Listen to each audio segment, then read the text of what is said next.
ಮಲ್ಕೊಂಡೇ ಇದ್ರೆ ಪ್ರಾಬ್ಲಮ್ ಇದೆ. ನಿದ್ರೆ ಬಗ್ಗೆ ಹೇಳ್ತಾ ಇಲ್ಲ, ನಿದ್ರೆ ಬೇರೆ ವಿಶ್ರಾಮ ಬೇರೆ. ಕೆಲವರಿಗೆ ಕಮ್ಮಿ ನಿದ್ರೆ ಮಾಡಿದ್ರು ಸರಿಯಾಗಿ ವಿಶ್ರಾಮ ಸಿಗುತ್ತೆ, ಕೆಲವರಿಗೆ ಜಾಸ್ತಿ ನಿದ್ರೆ ಮಾಡಿನೂ ಸುಸ್ತಾಗ್ತಾ ಇರುತ್ತೆ.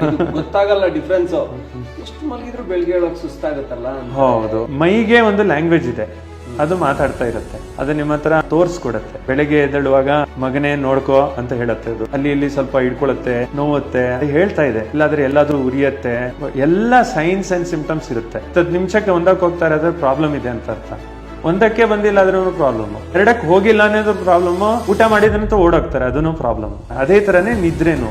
ಪಕ್ಷಿಗಳು ನೋಡಿ, ಸೂರ್ಯ ಮುಳುಗತ್ತೆ, ಅದಕ್ಕೆ ಆಟೋಮೆಟಿಕ್ ಗೊತ್ತಾಗತ್ತೆ, ಇದು ಲೈಟ್ ಇಂದ ಅದಕ್ಕೆ ಗೊತ್ತಾಗತ್ತೆ ನನ್ನ ಗೂಡಿಗೆ ನಾನು ಸೇರ್ಬೇಕು ಅಂತ. ಸೂರ್ಯ ಉದಯ ಆಗುವಾಗ ಅದು ಗೊತ್ತಾಗತ್ತೆ ನಾನು ಎದ್ದೇಳ್ಬೇಕು ಅಂತ, ಬೇಗ ಎದ್ದೇಳ್ಬೇಕು.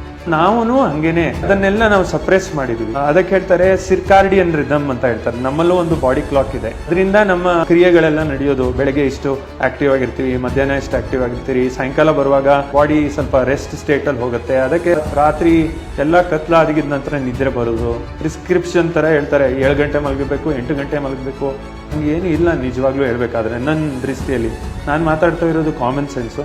ಎಷ್ಟೊಂದು ಜನ ಇದ್ದಾರೆ ಕಮ್ಮಿ ಮಲಗ್ತಾರೆ, ಆದ್ರೂ ತುಂಬಾ ಲಾಂಗ್ ಲೈಫ್ ಇರುತ್ತೆ ಅವರಿಗೆ.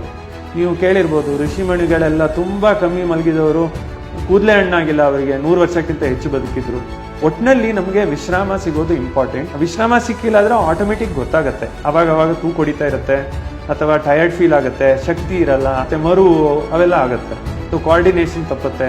ಇದು ಲ್ಯಾಂಗ್ವೇಜ್ ಬಾಡಿ.